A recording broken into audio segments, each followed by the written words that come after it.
Hello friends, welcome to episode 2 of Culture Curiosity, where we'll be talking about just a basic overview of the field of anthropology. Alright, so to start, let's just look at the word anthropology and break down really what that word means. So in Greek, you look at anthropos, it means humans, and then ology, the study of. So we got study of humans. A little just basic kind of definition that I like is the study of the origin, the behavior, the physical, social, and cultural development of humans. In other words, one of my just favorite ways to encompass it is the study of the human experience. In the future, we will be talking about more of the whole history of anthropology because just like all the other disciplines, it does have a really rich history, but for now, we're just going to be talking about the 4 fields of anthropology in addition to applied anthropology. Alright, so I found a majority of this information at AmericanAnthropologyassociation.com. I'll have that linked below for you guys. Okay, so the first subfield that we'll be talking about is cultural anthropology, which looks into the way people make sense of the world around them. That's usually done through beliefs and practices, religious, non-religious, just overall values and values and ethics. There we go. You also have technologies, social organizations, politics, economics, and then also the more creative aspects of it, such as art, music, and food. So examples of research, you have the very classical kind of standard idea of cultural anthropology, which is you can evaluate kinship. So look at like matrilineal systems or patrilineal systems. I always like to do a good compare and contrast, especially with things like that. So you could look like how our economy is affected by either a matrilineal or patrilineal system. Another like hip modern research idea would be to attend a music festival. You'd look into of course, for one, what kind of music do they play? So what kind of culture of people do they attract? What do they wear? How do they interact with each other? Are they dancing with each other? Are they there to meet new friends? Do they kind of just stay with their own groups? It's also important to look for what isn't there. So a lot of times with festivals like that, they usually want to bring in all aspects of art. So see are they bringing in live art such as sculptures or things like that, or are they all just focused on music? Looking at all parts of that can be really valuable in giving you a whole sense of what is important to that culture. And so in terms of work environment, it is essential that you are immersing yourself in whatever culture you are studying. That is really the only way to get a full comprehensive idea of what's going on. And so, of course, prior to that, you want to do your research because you don't just want to show up and kind of be lost. You definitely want to do your research beforehand to kind of get an idea of the basic ideas of what's important to that culture to look for. And then after you either attend one live event, of course, one generally doesn't do it. You're spending a lot of time with them. After all of that is when you would then put all of your ideas together, generally an office, university setting.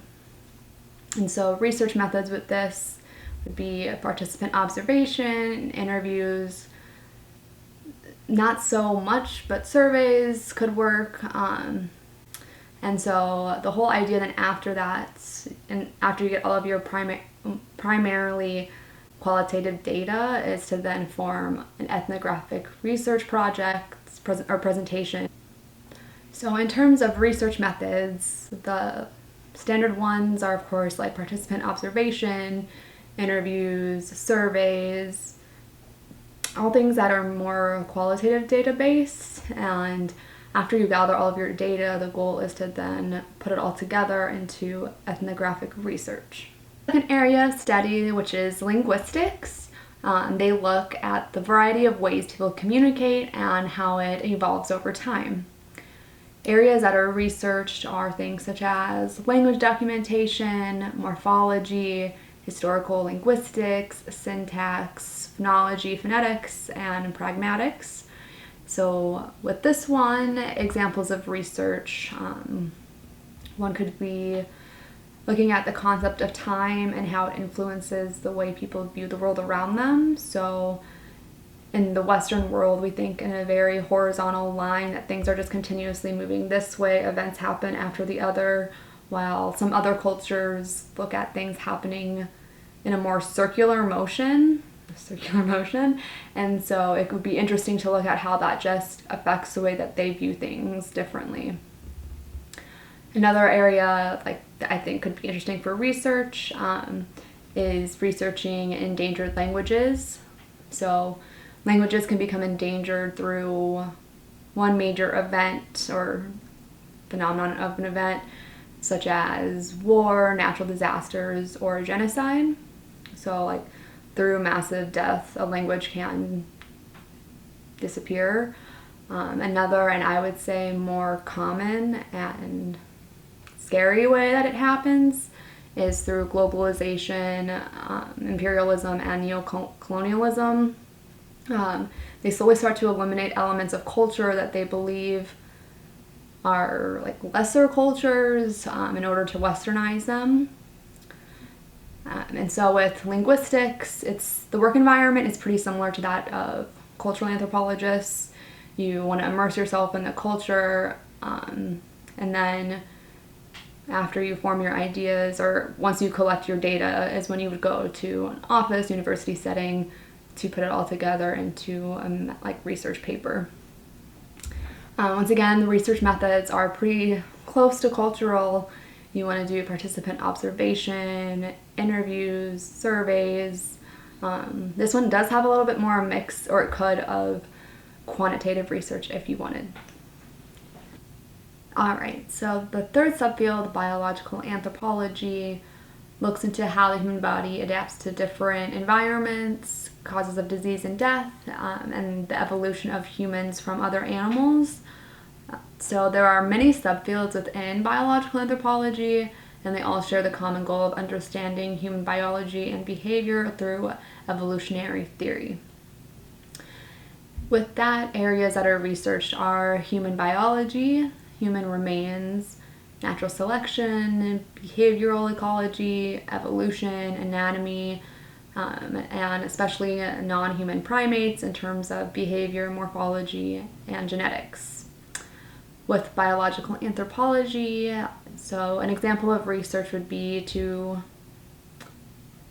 one professor that I had, she went to Guatemala and she would be part of the team that looked at the remains that were found that were killed in the Civil War there. And so she would study the trauma and figure out how they died to then relay it onto their police to help bring justice to those families. Another example would be researching the ethics of designer babies. That's become a pretty popular topic right now, is that whole idea of, is it okay or ethically correct for parents to be able to make that call to make such cosmetic decisions? The whole are you playing God kind of idea with making up your child's physical appearance. And so with this one, the work environment would be in whatever, again, area you're studying. Like if you were to do something like the first example I gave of studying remains, you would definitely be going to what area that is in. And so then you can be expected to either be working actually in the field there where they're doing excavations, or you could be in the lab with processing if you're doing something like that. On the other end, if you were to do something like studying designer babies, just that could be more of just observation, research, stuff, and just in-house at an office or university setting. But again, typically with biological anthropology, you can expect that there will be some type of lab environment that you'll be in. In terms of research methods, this one does lean more on the side of scientific research in order to form theories from data and lab work. All right, and so the fourth subfield that we'll be looking at is archaeology. Archaeology evaluates the culture of humans through analyzing objects utilized by the subjects. Very important to note, It's nothing like being Indiana Jones. That is not an ethical archaeologist. It is not just going into tombs and taking things for your own sake. It's nothing like that. So the areas that archaeologists research or what they look at are artifacts, biofacts, cultural landscapes, architecture, and ecofacts. Examples of research, one that I would think would be very fascinating would be to work at sites, like historical huge sites such as Pompeii. Like there you're part of uncovering and then retelling that story of history that you find. Another part of it that I do think is really interesting or important to note is preservation is also a very important part of archaeology. Once again, it's not like they're just going in there and mindlessly digging, looking for objects. It is extremely thought out and set up in a way to make sure that you aren't disturbing what you find and that you really give it the utmost respect that you can. Another one with this that I would find really fun to do would be studying ancient weaponry. So like you could look at how people made them, like what kind of stone would be needed to make that engraving, how did they do it, how many times. That is something that is very interesting to look into if you are in archaeology. So with this one, the work environment, similar to all the other ones, you can expect to be in this area of study, whether that be at the gravesite in Pompeii or somewhere else. You will have to be there. Very intense of hands-on work. And so then on the other side of it, you could be part of the more preservation end. So you'll be more expected to be in a lab. It could really be either of those. And once again, the idea is that you're in an office or university setting to then put together all of your ideas. Research methods that are very much used by this subfield of anthropology would be surveying, excavation, and analysis of the data collected. Last but not least, we'll be talking about applied anthropology. Applied anthropology's goal is to solve real-world problems through the use of anthropological methods. So because of that, it does use all 4 areas of anthropology: cultural, linguistics, biological, and archaeology. Examples of research would be, a pretty common one is, like say if archaeology is your area of study, there are excavation contractors. So whenever there's land that's going to be broken, whether it's to build a structure or build a road, like build anything, they need to make sure that it's cleared and that they aren't building on any important objects or any human remains. So they'll bring on excavation consultants to kind of lay down, get a search of it to make sure that it's all ethical, that they won't be building on people or anything. And then another area that's pretty popular to go into is user experience research. So looking into like what makes a product appealing and how can you help that company sell it. In terms of applied anthropology, the work environment is non-academic. That is the essential part of it.